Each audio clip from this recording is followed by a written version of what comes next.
پاکستان اور بنگلہ دیش کے درمیان دوسرا T20 میچ آج رات قذافی اسٹیڈیم میں کھیلا جائے گا۔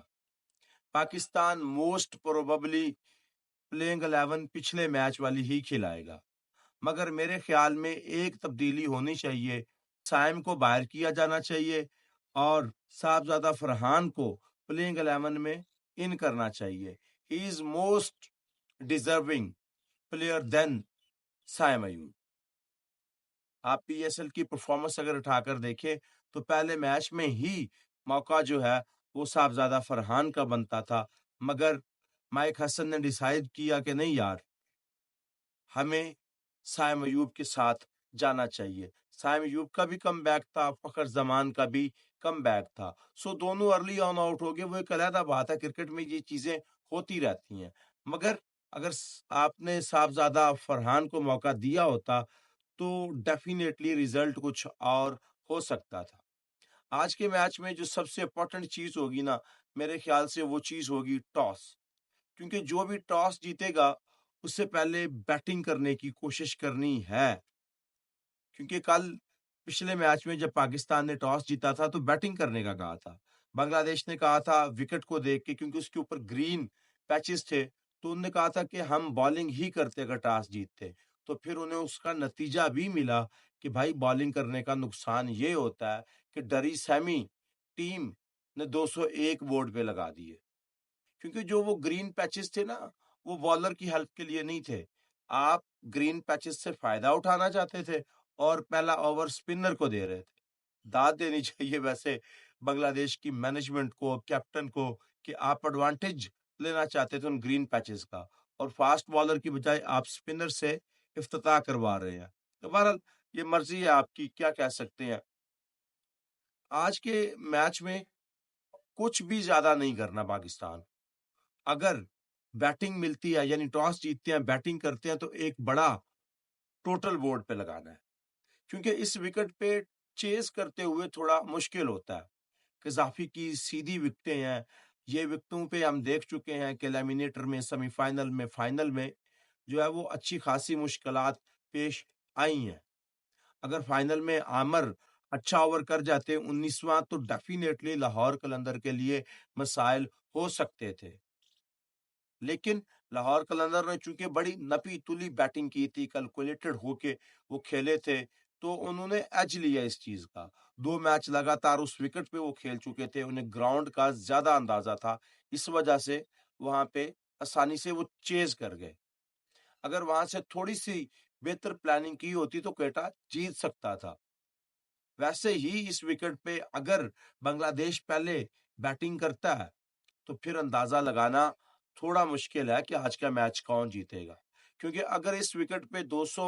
کے آس پاس بنگلہ دیش نے لگا دیے تو پاکستان کے لیے قطعاً آسان نہیں ہوگا۔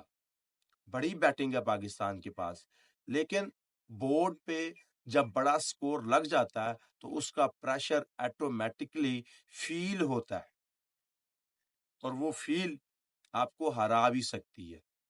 اور مومنٹم پاکستان کا چونکہ بنا ہوا ہے، اس لیے میرا خیال ہے کہ پاکستان اتنی آسانی سے گیو اپ نہیں کرے گا، کیونکہ پہلے میچ کے بعد جتنی